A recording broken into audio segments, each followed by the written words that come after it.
Zdravím vás pri mojom ďalšom videu a tiež by som vám rada odovzdala jeden odkaz, ktorý som prijala od bytosti. Nebudem ich kategorizovať, ale musím to napraviť, lebo mi to padá.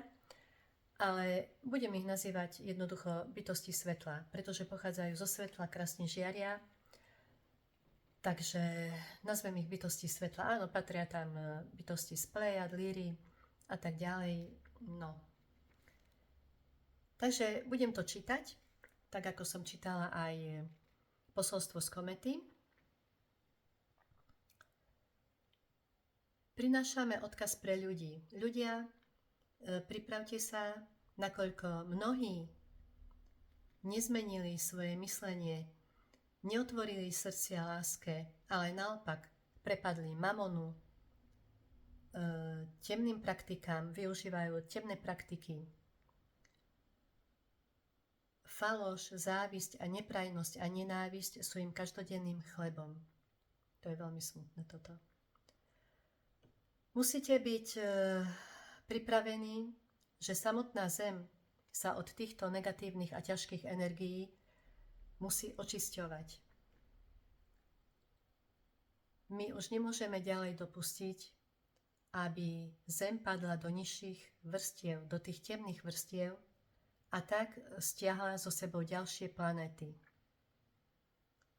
Tí, ktorí sú vyvolení a vaši pomocníci, naďalej pokračujte v plnení svojho poslania bez zlyhaní. Budete za to odmenení. My vám ďakujeme.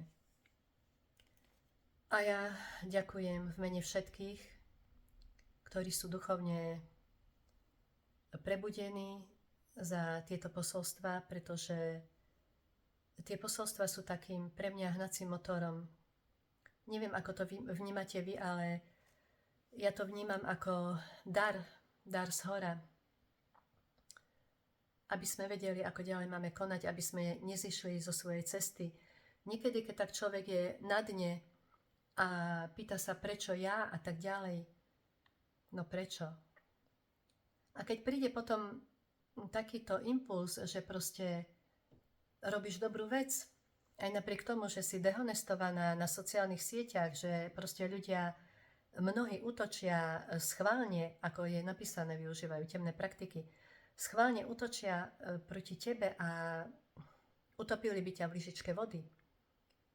A ty nakoniec zistíš, že i keď jednému jedinému človečikovi môžeš pomôcť, už to je veľký dar.